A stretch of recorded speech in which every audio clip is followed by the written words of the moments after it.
சிட்டு கொடுத்துட்டே இருக்கேன். எத்தனை நாளை வரைக்கும் பாடலாம்னு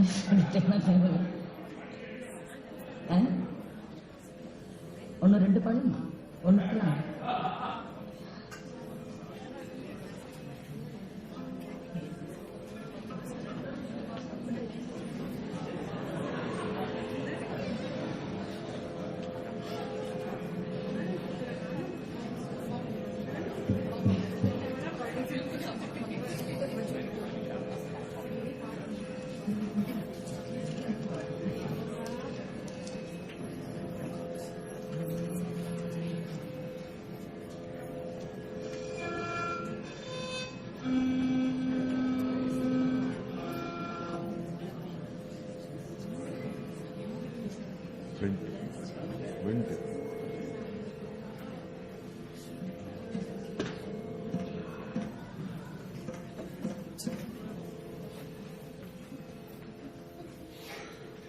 நிறைய பாட்டு கேட்டிருக்கேன், சிலது பாடுறேன், முடிஞ்ச அளவு பாடுறேன்.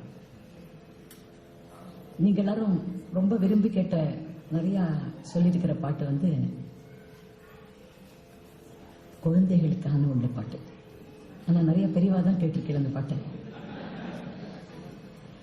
எனக்கு இப்போ பிரத்யேகமா ஒரு அனுபவத்தை உங்களுக்கு சொல்லிட்டு அந்த பாட்டை பாடணும்னு. நான் இங்க அமெரிக்காவுக்கு இப்போ வந்ததே எங்களுக்கு ஒரு பேர குழந்தை பிறந்திருக்கு. இப்போ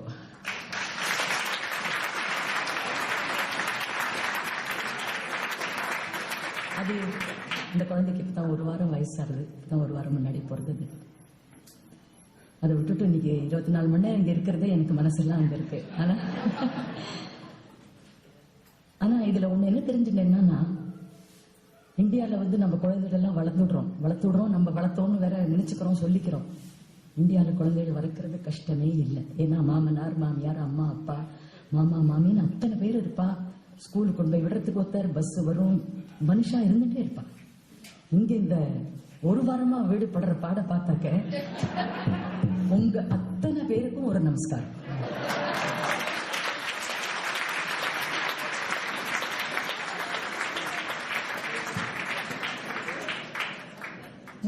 ஆள்கட்டு இல்லாம மனுஷா இல்லாம குழந்தைகளை வளர்க்கறதுங்கிறது ரொம்ப பெரிய விஷயம். So I salute all the moms and dads of America.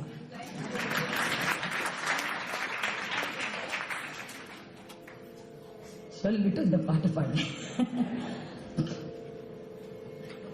மாடு மேய்க்கும் கண்ணே நீ போக வேண்டாம் சொன்னேன், மாடு மேய்க்கும் கண்ணே நீ போக வேண்டாம் சொன்னேன், கச்சின பால் தரேன் கல்கண்ட சீனி தரேன், கச்சின பால் தரேன் கல்கண்ட சீனி தரேன், கை நிறைய வெண்ணெய் தரேன், பையலிலே போக வேண்டாம், மாடு மேய்க்கும் கண்ணே நீ போக வேண்டாம் சொன்னேன், கச்சின பாலும் வேண்டாம் கல்கண்ட சீனி வேண்டாம், கச்சின பாலும்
பலருடன் பேட்டி இல்லை